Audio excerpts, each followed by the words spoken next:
আসসালামু আলাইকুম। এক কিংবদন্তির বিদায়। লিভারপুলের ইতিহাসে হয়তো এরকম প্লেয়ার আর ভবিষ্যতে মিলবে কিনা জানি না। তবে এই যে প্লেয়ারটাকে হারালো, সেই প্লেয়ারের অবদান কখনো অ্যানফিল্ড সমর্থকরা কিংবা লিভারপুল ভুলবে না। যার কথা বলছি তিনি হচ্ছেন মোহাম্মদ সালাহ।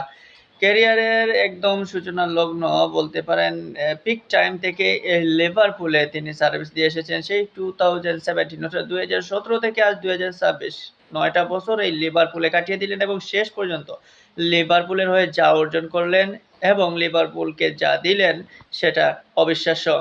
কারণ এই লিভারপুলে 2017 সালে যখন আসেন তার আগে কিন্তু মোহাম্মদ সালাহকে তেমন কেউ চিনতই না। সেই রোমা থেকে এসে পাড়ি দেওয়া এই লিভারপুলের এই তারকা একসময় হট ফেভারিট ছিলেন এবং ব্যালন ডি'অর পাওয়ার যোগ্য দাবিদারও তাকে মনে হয়েছিল।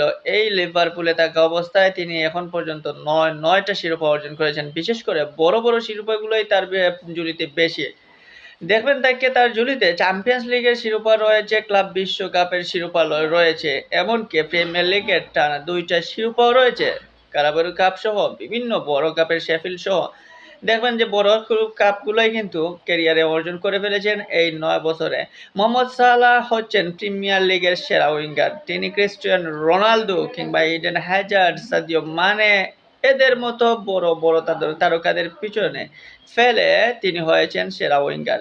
সেই মোহাম্মদ সালাহ কালকে যখন কান্না ভরা চোখে বিদায় নিলেন অ্যানফিল্ডের মাঠ থেকে, তখন দেখা গেল যে ক্যারিয়ারে তার যে দর্শক গ্যালারি ছিল, দর্শকরাও পর্যন্ত কাঁদছিল। মানে কতটা মায়া এই মোহাম্মদ সালাহর জন্য তার ফ্যান ফলোয়ারদের এবং এই মোহাম্মদ সালাহ কতটা ভালোবাসেন এই ক্লাবকে। এই ক্লাবের হয়ে সর্বোচ্চ গোলদাতা কিংবা সর্বোচ্চ অ্যাসিস্টের মালিকও এই মোহাম্মদ সালাহ। সো এই মোহাম্মদ সালাহকে বলতে পারবে না কখনোই লিভারপুল ফ্যানরা।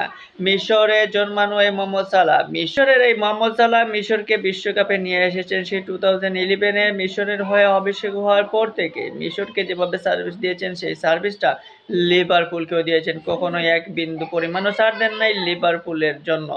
তো এই লিভারপুল কিভাবে তাকে ভুলবে? হ্যাঁ, মানুষের একটা সময় বড়, বড় প্লেয়াররাও ছেড়ে দিতে হয় প্রিয় ক্লাবগুলোকে। ঠিক তেমনি এখন সেই মোহাম্মদ সালাহর পালাও এবার ছাড়লেন তিনিও তার প্রিয় ক্লাব লিভারপুলকে।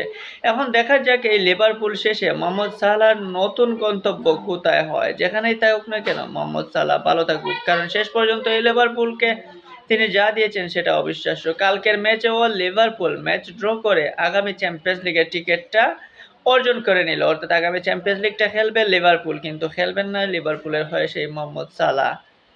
এখন দেখা যাক মোহাম্মদ সালাহর নতুন গন্তব্য কোথায় হয়। কেউ বলছেন যে আমেরিকায় চলে যাবেন, কেউ বলছেন আবার সৌদিতে চলে যাবেন, নাকি আবার নিজ দেশেই চলে যাবেন, সেটা জানা যাবে। কিন্তু এখন মোহাম্মদ সালাহ টোটালি ফোকাস থাকবে বিশ্বকাপ, যেহেতু বিশ্বকাপ অতি নিকটে এবং বিশ্বকাপেই ভালো করতে চাইবেন এই মোহাম্মদ সালাহ।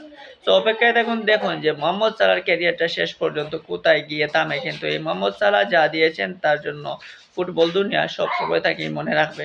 অবিশ্বাস্য মোহাম্মদ সালাহ।